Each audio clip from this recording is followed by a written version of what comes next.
कल ईद है, अब कपड़ा खरीदूंगा और सिलाऊंगा तो टाइम लगेगा। आज चांद हो गया, कल ईद है, चलो रेडीमेड पंजाबी खरीद लेता हूं। कलिया चक्के मार्केट में गया और एक रेडीमेड पंजाबी खरीदता है। उस पंजाबी की कीमत है 500 रुपए। उसके पास पैसे हैं 490 रुपए, लेकिन उसको 10 रुपए कहीं मिल गए। किसी आदमी के गिर गए थे, उसने उठा लिया और जानता है फलां आदमी का रुपया गिरा है, लेकिन बताया नहीं। जमीन पर गिरी हुई चीज के भी आप मालिक नहीं हैं, इतना याद रखिएगा। अगर जमीन पर गिरी हुई कोई चीज आप को दिख जाए तो शरीयत का मसला यह है कि देख लिया, गुजर जाओ, उठाना नहीं। और अगर उठा लिया तो अब आपकी जिम्मेदारी है कि 1 साल तक उस चीज का ऐलान करेंगे, अनाउंसमेंट करेंगे कि अगर किसी की कोई चीज गिर गई है तो वो हमसे राब्ता कायम करे। कितने दिनों तक? 1 साल तक।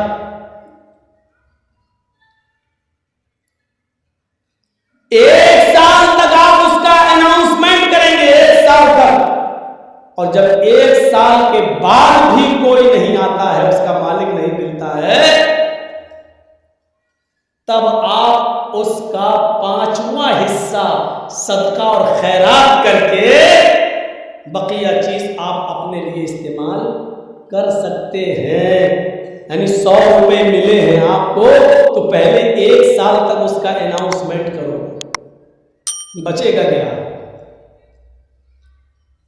और 1 साल तक जब 100 रुपए का मालिक आपको न मिले तो फिर उसमें 5वां हिस्सा यानी 20 रुपए सदका खैरात गरीब को दो, और उसके बाद 80 रुपए आप इस्तेमाल कर सकते हो, वो भी कब? और ये इस्तेमाल करने की इजाजत आपको वो भी इस कंडीशन में मिल रही है क्योंकि आपने 1 साल मेहनत की है। यानी 80 रुपए भी आपके लिए तब हलाल हो गए जब आप 1 साल मेहनत करने के बाद उसके मालिक तक नहीं पहुंचा पाए या उसका मालिक नहीं मिला तब। 10 रुपए आपको मिल गए, लेकिन आपने उसको बताया नहीं, जिसका गिरा चुपके से आपने उठाया, और 490 रुपए में 10 रुपए मिलाकर 500 रुपए का पंजाबी आपने खरीद लिया। 490 रुपए हलाल के हैं जो आपने रिक्शा चलाकर मेहनत करके कमाया, लेकिन 10 रुपए आपने उसमें हराम के मिला दिए, पंजाबी आपने खरीद लिया। अब जब तक वो पंजाबी, जब तक वो कुर्ता, जब तक वो कमीज आपके जिस्म पर रहेगी, अल्लाह की कसम ना आपकी कोई फर्ज नमाज कबूल होगी, ना फर्ज रोजा कबूल होगा, ना नफली नमाज कबूल होगी, ना नफली रोजा कबूल होगा। कब तक? जब तक वो पंजाबी आपके जिस्म पर रहेगी।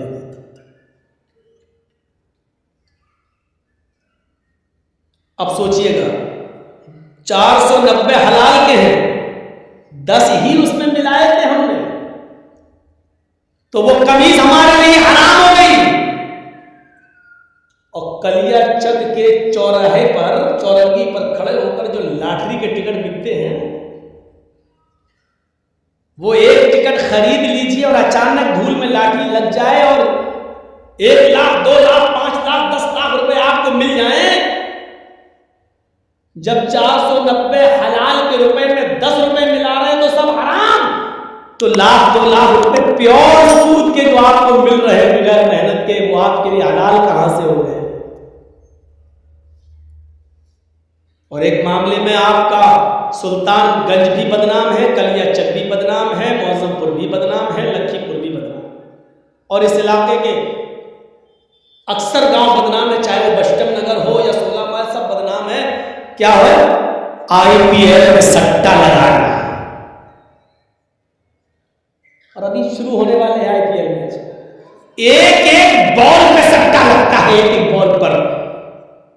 ये इतने विकेट ले लेगा, नहीं लिया तो इतना मेरा, ले लिया तो उतना तेरा, ये टीम जीतेगी,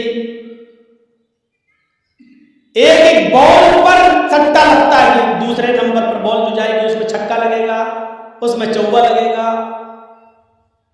ये हमारे अंदर ये चीजें आ कहां से गई?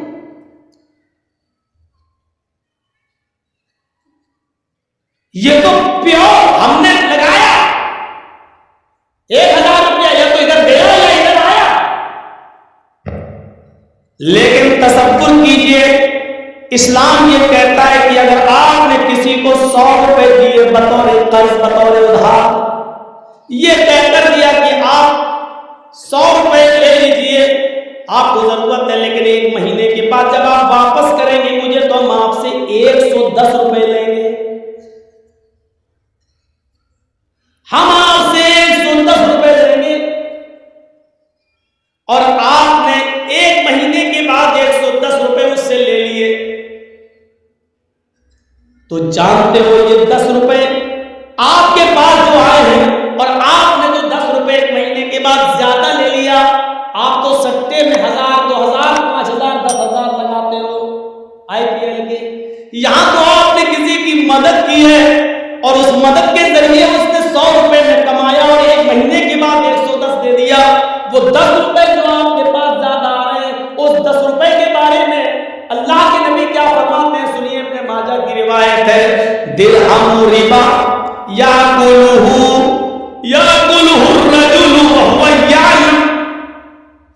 सूद का और ब्याज का 1 दिरहम खाना, हम तो 10 रुपए ज्यादा बता दिए, 1 रुपया भी सूद और ब्याज का खाना।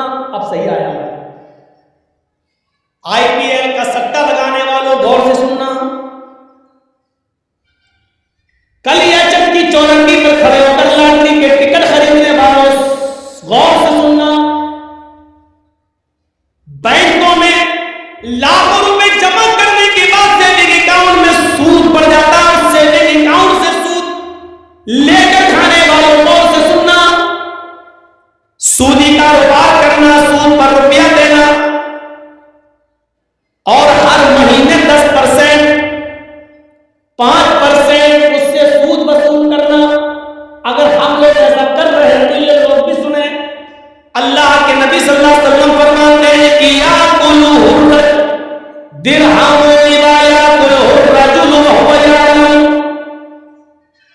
सूद का, ब्याज का, हराम का 1 लुकमा, 1 दिरहम खाना, 1 रुपया खाना, इस हाल में कि तुम जानते हो कि ये हराम है, ये जानते हो कि ये मेरी मेहनत की कमाई नहीं है।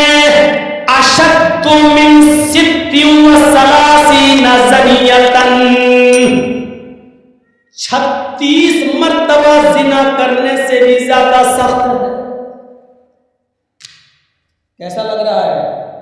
सूद और ब्याज का 1 रुपया खाना, जिसके बारे में अल्लाह के नबी फरमाते हैं कि 36 मर्तबा जिना करना। ओह, जिना, जिस काम को हम सबसे ज्यादा गंदा समझते हैं, किसी की माँ, बहन, बेटी के साथ हम जिना करें, और 1 बार नहीं 36 बार जिना करना। अल्लाह के नबी फरमाते हैं 36 बार, 36 मर्तबा जिना करने से भी बड़ा सख्त है ये काम, यानी सूद का और ब्याज का 1 रुपया का। और बुलाओ मौलाना जंजीज को, इससे तो अच्छे हमारे यहाँ के मौलवी है, कम से कम ये सब तो नहीं बोलते हैं। सब बोलते हैं, बोलने का अंदाज अलग अलग होता है। ये अलग बात है कि आप अपने इलाके के उलमा की बात एक कान से सुनते हैं, दूसरे कान से उड़ा देते हैं। क्यों? घर की मुर्गी दाल बराबर।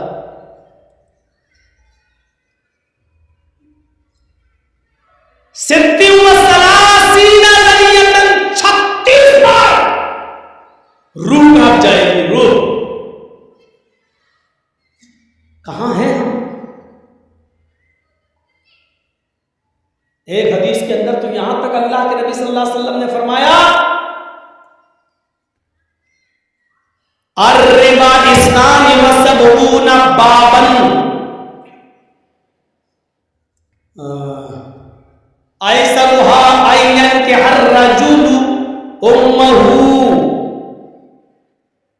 सूद के, ब्याज के, हराम माल खाने के 72 दरवाजे हैं। इस्नान 2, सबून 70, 70 और 2 कितने हो गए? 72